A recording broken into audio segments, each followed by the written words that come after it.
Team నుంచి వచ్చేస్తోంది వల్లి గాయత్రి.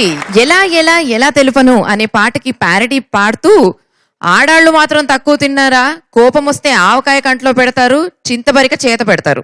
మరి వల్లి గాయత్రి వచ్చేయమ్మా. ఎలా ఎలా ఎలా ఎలా ఎలా తెలుపను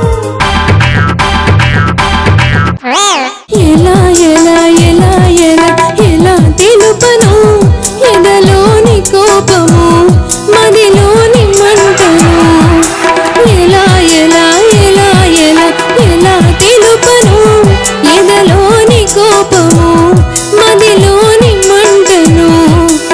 ఆవకాయ కంట పెట్టి అరచి చెప్పనా, చింతపరిక చేత పట్టి చరిచి చెప్పనా. ఎర్ర ఎర్రని అక్షరాలు ఏచి కూర్చి చూపనా. ఎలా ఎలా ఎలా ఎలా ఎలా తెలుపను ఎదలోని కోపము మదిలోని మంటను. ఎలా ఎలా ఎలా ఎలా ఎలా తెలుపను ఎదలోని కోపము మదిలోని మంటను.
దేవుడా, ఇంత ఇన్నోసెంట్ ఫేస్ వెనక అంత కోపం ఉందా? అసలు కోపం వస్తుంది కదక్క. మరి వస్తుందా? అలా ఎందుకు వచ్చింది కోపం?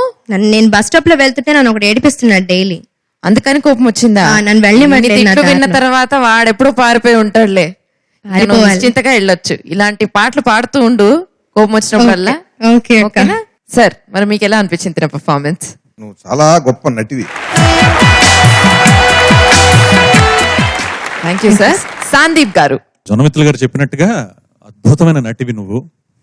అలాగే ఈ పాట జనరల్గా పాడడం కష్టం, లిరిక్ మారిస్తే ఇంకా కొంచెం కష్టం, దీంట్లో నటించాలంటే ఇంకొంచెం ఎక్కువ కష్టం. సో ఈ కష్టాలని దాటుకుంటూ చాలా చక్కగా అద్భుతంగా నటిస్తూ, సో ఓవరాల్ గా టోటల్ గా చాలా చక్కగా యాజ్ మ్యూజికల్ వైజ్ గా, లిరికల్ వైజ్ గా, ఎక్స్ప్రెషన్ వైజ్ గా, in totality super hit performance. Valli, ఈ ప్యారడీ నువ్వు పాడితే మళ్ళీ మళ్ళీ నిన్ను ఏడిపించిన వాడు అవుతాడు పిల్లి. ఇంకా